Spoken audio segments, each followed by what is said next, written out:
Hello everyone, welcome to Shah info. நான் உங்கள் விஷ்வந்த். இன்றைக்கி நம்ம வீடியோவில் வால்வரைனை பற்றின ஒரு சில இன்ட்ரெஸ்டிங்கான ஃபேக்ட்ஸை பற்றி பார்க்க போகிறோம். ஸோ அதுக்கு முன்னாடி நம்ம சேனலை சப்ஸ்கிரைப் பண்ணிக்கோங்க. அப்போ தான் நான் போகிற வீடியோ வந்து உங்களுக்கு சீக்கிரமாக சேரும். வாங்க வீடியோக்குள்ளே போகலாம். ஸோ வல்வரன் பார்த்திங்கன்னா நிறைய பேருக்கு பிடிச்ச ஒரு ஃபேவரட்டான சூப்பர் ஹீரோ, ஒரு மியூட்டன்ட்டும் கூட. ஸோ எக்ஸ்மென்னுடைய அந்த சீரீஸில் எல்லாமே பார்த்திங்கன்னா வல்வரன் ஒரு மெயினான கேரக்டராக, ஒரு சூப்பர் ஹீரோ கேரக்டராக வந்து இருந்திருக்காரு. ஸோ வல்வரன் கேரக்டர் வந்து முதல்ல பார்த்திங்கன்னா காமிக்ஸில் 1974 அப்போ வந்து கொண்டு வந்திருந்தாங்க.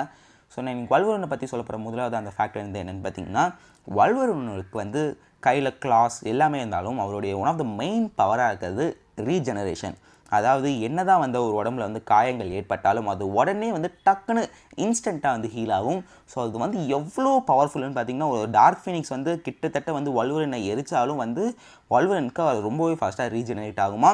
ஏன் ஏலியன்ஸே கூட, அதாவது கிட்டத்தட்ட ஒரு சூரியனை வச்சு அவரை பேர்ன் பண்ண பார்த்தா கூட வல்வரனால் ரொம்ப சீக்கிரமாகவே வந்து ரீஜெனரேட் ஆயிருமா. என்ன ஆனால் சூரியன் மேலே போயிட்டால் வல்வரன் வந்து இறந்துருவாரா. ஆனால் என்ன தான் இருந்தாலும் ரொம்பவே பவர்ஃபுல்லான அட்டாக்ஸை எல்லாத்தையுமே வந்து வல்வரனால் வித்ஸ்டாண்ட் பண்ணி டக்குன்னு அவரால் ஹீல் ஆகிக்க முடியுமா. அடுத்த ஃபேக்ட் வந்து என்னென்னு பார்த்தீங்கன்னா, ஸ்பைடர்மேனுக்கு ஸ்பைடி சென்ஸ்னு ஒரு பவர் இருக்குல்ல. ஸோ ஏதாவது வந்து ஒன்று நடக்க போகுதுன்னா டக்குன்னு இன்ஸ்டண்ட்டாக வந்து அவருக்கு முன்னாடியே வந்து தெரிஞ்சிடும். அது வந்து அவரை அலர்ட் ஆயிடுவார்.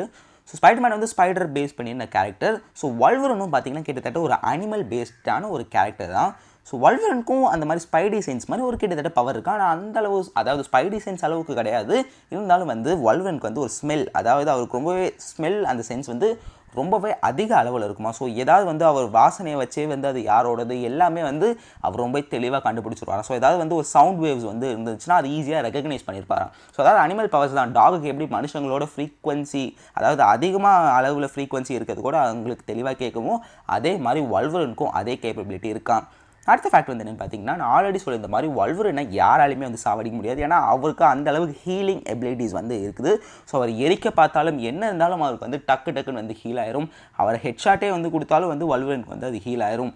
ஸோ எதை வச்சு தான் வல்வரன் வந்து கொல்ல முடியும் வந்து பார்த்தீங்கன்னா, வல்வரனை ரெண்டு விஷயத்தால் தான் வந்து ஃபிசிக்கலாக வந்து அவர் கொல்ல முடியுமா. என்னதுன்னு பார்த்தீங்கன்னா, அவர் வச்சுருக்க முர்மாசா பிளேடுன்ற ஒரு பிளேடு. ஸோ அவரே வந்து அந்த பிளேடு வந்து வச்சுருப்பார். ஸோ அந்த முர்மாசா பிளேடை வச்சு வல்வரனை கொல்ல முடியுமா. இன்னொன்று என்னென்னு பார்த்தீங்கன்னா, கார்போனேடியம்ன்ற ஒரு எலிமெண்ட். ஸோ அது வந்து பார்த்திங்கன்னா வல்வரன் அந்த சீரீஸில் காமிக்ஸில் அதெல்லாம் காமிச்சிருப்பாங்க. ஸோ அது வந்து கிட்டத்தட்ட ஒரு பாய்சன் மாதிரியா. ஸோ அது வந்து வல்வரனுடைய ஹீலிங் எபிலிட்டிஸோடு இன்டர்ஃபியர் பண்ணி அதை வந்து கொஞ்சம் எப்படி ஒரு டெம்பரரியாக வந்து அது பிளாக் ஆன மாதிரி வந்து செஞ்சுருவாமா. ஸோ அதனால் வந்து வல்வரனை ஈஸியாக வந்து அட்டாக் பண்ண முடியுமா. ஸோ இந்த முர்மாசா பிளேட், கார்போனேடியம், இது ரெண்டுத்தை வச்சு தான் வல்வரனை ஃபிசிக்கலாக வந்து கொல்ல முடியுமா. அடுத்த ஃபேக்ட் வந்து என்னென்னு பார்த்தீங்கன்னா, வல்வரன் கேரக்டருக்கு, அதாவது அந்த காமிக்லேயே அந்த கேரக்டர் பேர் லோகன்ற பேர் தான். ஸோ அந்த லோகன் தான் வந்து அவர் சூப்பர் ஹீரோ பேராக வல்வரன் வந்து வச்சுருப்பார். ஆனால் ஆக்சுவலாக லோகன் கேரக்டர் வந்து வல்வரனுடைய பேரே வந்து கிடையாதான். ஜேம்ஸ் ஹவுலட்டுன்ற பேர் தான் வல்வரனுடைய, அதாவது அந்த கேரக்டருடைய பேராக இருந்து. ஸோ வல்வரன் கேரக்டர் வந்து பார்த்திங்கன்னா ஒரு டிஃப்ரெண்ட்டாக வந்து கனடாலேருந்து வந்த ஒரு சூப்பர் ஹீரோ, ஸோ அப்படின்லாம் வந்து காமிச்சிருப்பாங்க. ஸோ அவர் பேரே அதே மாதிரி தான் ஜேம்ஸ் ஹவுலட்டுன்னு வந்து இருந்துச்சு. அடுத்த ஃபேக்ட் வந்து என்னென்னு பார்த்தீங்கன்னா, வால்வரன் மல்டிலிங்குவல். அதாவது மல்டிலிங்குவல் என்னென்னு பார்த்தீங்கன்னா, பல வகையான நிறைய அதிகமான லாங்குவேஜ், அதாவது அவங்களுடைய மதர் டங்கை தவிர நிறைய லாங்குவேஜ் வந்து தெரிஞ்சிருந்தால் அவங்கள வந்து மல்டிலிங்குவல்னு வந்து சொல்லுவோம். ஸோ வல்வரனும் வந்து ஒரு மல்டிலிங்குவல் தான். ஸோ நீங்கள் வல்வரன் படம் பார்த்துருந்தீங்கன்னா ஜப்பானில் இருக்கிற மாதிரி வந்து காமிச்சிருப்பாங்க. ஸோ அதுக்கப்புறம் வந்து பல இடத்துல வந்து ட்ராவல் பண்ணுற மாதிரி காமிச்சிருப்பாங்க. ஸோ படத்தில் இது காமிக்கிறாங்கன்னா, காமிக்ஸில் வந்து வல்வரன் பல இடங்களில் வந்து அவர் வந்து ட்ராவல் பண்ணுவாங்க. ட்ராவல் பண்ணி அங்கே இருக்க மொழியும் வந்து சீக்கிரமாகவே வந்து கற்றுப்பாராம். ஸோ வல்வரனுக்கு என்னென்ன மொழிகள்லாம் தெரியும்னு பார்த்தீங்கன்னா, English, Arabic, Japanese, Russian, Chinese, ஷீன், லக்கோட்டா, ஸ்பானிஷ், இந்த மாதிரி நிறைய மொழிகள் வந்து வல்வரனுக்கு வந்து தெரியுமா. ஸோ அதனால தான் வந்து அவர் மல்டிலிங்குவலாக இருக்கார். அவர் உலகத்தில் எந்த இடத்துல போனாலும் அவருக்கு இத்தனை மொழி தெரியுது. ஸோ அதை வச்சு வந்து அங்கே வந்து ஈஸியாக ஒழிஞ்சிக்கிறதா இருக்கட்டும், எதுக்காக இருந்தாலும் வந்து வல்வரன் அதுக்கு யூஸ் பண்ணிப்பாரான்.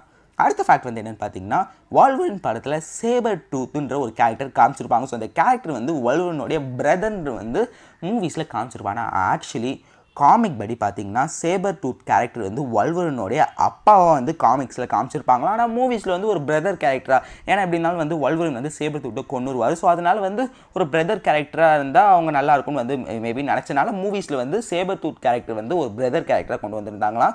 ஆனால் காமிக்ஸில் அது வந்து சேபர் டூத் கேரக்டர் வந்து வல்வரனுடைய அப்பா கேரக்டராக இருந்திருக்கான். இந்த வீடியோவில் நான் கடைசியாக சொல்ல போகிற ஃபேக்ட் என்னன்னு பார்த்தீங்கன்னா, வல்வரன் கேரக்டரை நடித்தவர் ஹக் ஜாக்மேன். ஸோ இவர் வந்து பார்த்திங்கன்னா செம்மையாக வந்து அந்த கேரக்டர் வந்து நடிச்சிருப்பாருங்க. ஸோ இன்ஃபேக்ட் நம்ம அவரை தவிர அந்த கேரக்டர், அந்த ரோலுக்கு வந்து வேறு யாருமே வந்து யோசிச்சு பார்க்க முடியாது. அந்தளவு சூப்பராக வந்து அந்த கேரக்டர் பர்ஃபார்ம் பண்ணியிருப்பார். ஸோ ஹக் ஜாக்மேன் வந்து பார்த்திங்கன்னா எனி வல்வரன் கேரக்டர் வந்து அவர் நடிக்க மாட்டார். ஸோ அதுக்கு பதில் வேறு யார் மேபி வல்வரன் கேரக்டர் இறந்த மாதிரி வந்து காமிச்சிட்டாங்க. ஆனால் அந்த கேரக்டர் திரும்பியும் கொண்டு வந்தால் ஹக் ஜாக்மேன் அதில் வந்து நடிக்க மாட்டார். வேறு யாராவது மேபி வந்து நடிக்கலாம். ஆனால் ஹக் ஜாக்மேன் வந்து அவருக்கு இந்த கேரக்டரில் நடிக்க வாய்ப்பு கிடைக்கிறதுக்கு முன்னாடி ரசல் க்ரௌன்ற இன்னொருத்தருக்கு வல்வரன் கேரக்டர் வந்து நடிக்க ஃபர்ஸ்ட்டாக சான்ஸ் கிடச்சிது. ஆனால் அவர் ஏதோ ஒரு காரணத்தினால அவர் வந்து அந்த சான்ஸ் வந்து வேணான்னு சொல்லிட்டார். ஸோ அதுக்கப்புறம் தான் ஹக் ஜாக்மேனுக்கே வந்து அந்த வாய்ப்பு கிடச்சிது. வாய்ப்பு கிடச்சி சூப்பராக அந்த கேரக்டரை பர்ஃபார்ம் பண்ணி நிறைய சீக்குவலில் வந்து அவர் வந்து நடித்து ரொம்பவே ஃபேமஸான அதாவது அந்த வல்வரன் கேரக்டர்னாலே நம்மளுக்கு ஹக் ஜாக்மேன் தான் ஞாபகம். அந்தளவு வந்து அவர் ஃபேமஸ் ஆகிட்டார். ஸோ இதெல்லாம் பற்றி தான் நான் இன்றைக்கி இந்த வீடியோவில் சொல்லணும்னு ஆசைப்பட்டேன். உங்களுக்கு இந்த வீடியோ பிடிச்சிருந்தா லைக் பண்ணுங்கள், ஷேர் பண்ணுங்கள், கமெண்ட் பண்ணுங்கள். மறக்காமல் எங்கள் சேனலை சப்ஸ்கிரைப் பண்ணுங்கள்.